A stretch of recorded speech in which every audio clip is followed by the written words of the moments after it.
জীবনে প্রথমবার আমার সাথে এরকম কিছু হবে আমি ভাবতে পারিনি। তো চলো তোমাদের সাথে শেয়ার করি কি হয়েছে। তো হ্যালো বন্ধুরা, তোমরা সবাই কেমন আছো? আমি রূপা। আজকে আমি চলে এসেছি নতুন একটা আমের ভিডিও নিয়ে। তো আজকে কিন্তু আমি বানাবো আমের আইসক্রিম। আর আমি কিন্তু এখানে দুটো আম নিয়ে নিয়েছি। এই দুটো আম দিয়েই কিন্তু আমি আজকে আমের আইসক্রিম বানাবো। আর প্রথমেই কিন্তু আমের মুখটা আমি এইভাবে কেটে নিয়ে তারপর ছুরিটা দিয়ে চারিপাশ দিয়ে আমটা কেটে নিয়ে ফাইনালি আমি কিন্তু আমের আটিটা বার করে নিয়েছি। আর এত সহজেই বেরিয়ে যাবে আমি ভাবতে পারিনি। তো এই যে দেখতে পাচ্ছ আমের আটি, আর এই যে পুরো ভিতরটা আমি ফাঁকা করে দিয়েছি। আর আমি কিন্তু এটা প্রথমবার ট্রাই করেছি। তো এই যে দেখতে পাচ্ছ আমের আটির গায়ে অনেকটা আম লেগেছিল, সেই জন্য আমি আমগুলোকে এইভাবে ছাড়িয়ে নিয়েছি। আর দ্বিতীয় আমটাও সেম ভাবে কেটে কেটে আটিটা আমি বার করে নিয়েছি। তো দ্বিতীয় আমটাও খুব ভালোভাবে বেরিয়ে গেছে। আর দ্বিতীয় আমের আটি থেকে আমি সেম ভাবে আমগুলো ছাড়িয়ে নিচ্ছিলাম। আর এই আমগুলোর গায়ে কিন্তু অনেক আঁশ ছিল। তোমাদেরকে দেখাই যে এই যে দেখতে পাচ্ছ আমি কিন্তু আমের ভিতর দিয়ে পুরোটা সব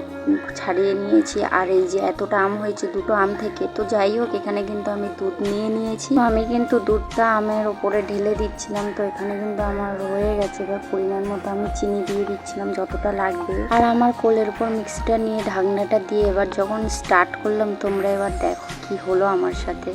তো এই যে দেখতে পাচ্ছ আমার বিছানাতে পড়ে গেছে পুরোটা। আর আমি কিন্তু জানতাম যে আমার সাথে এরকম কিছু হবে। তো যাই হোক, এই যে দেখতে পাচ্ছ আমার কিন্তু পেস্ট হয়ে গেছে। এবার কিন্তু আমি আমের ভিতরে সবটা ঢেলে নিয়েছি। আর এটা কিন্তু আমি ফ্রিজে রেখে দেবো। তো এই যে দেখতে পাচ্ছ আমি কিন্তু ফ্রিজে রেখে দিয়েছি। আর এটা কিন্তু একদিন বাদে তোমাদেরকে দেখাবো। তো চলো, তো ফাইনালি কিন্তু আমার আম দুটো জমে গেছে। তো চলো তোমাদেরকে দেখাই কেমন ভাবে জমেছে। এই যে দেখতে পাচ্ছ এই ঠিক এইভাবেই জমে গেছে। আর দ্বিতীয় আমটাও কিন্তু খুব ভালোভাবে জমেছে। তো এই যে দেখতে পাচ্ছ কি সুন্দরভাবে জমে গেছে। তো চলো এবার কিন্তু আমি টেস্ট করে বলবো যে কেমন হয়েছে। আর এই যে দেখতে পাচ্ছ ঠিক এমন দেখতে হয়েছে। আর খেতেও কিন্তু খুবই ভালো হয়েছে। তো তোমরাও টেস্ট করতে পারো। আর আমি কিন্তু এখানে কাজু দিতে ভুলে গেছিলাম, কাজু দিলে হয়তো খুবই ভালো হতো। তো যাই হোক, আজকের মতো এইটুকু। দেখা হবে নেক্সট ভিডিওতে। টাটা বন্ধুরা।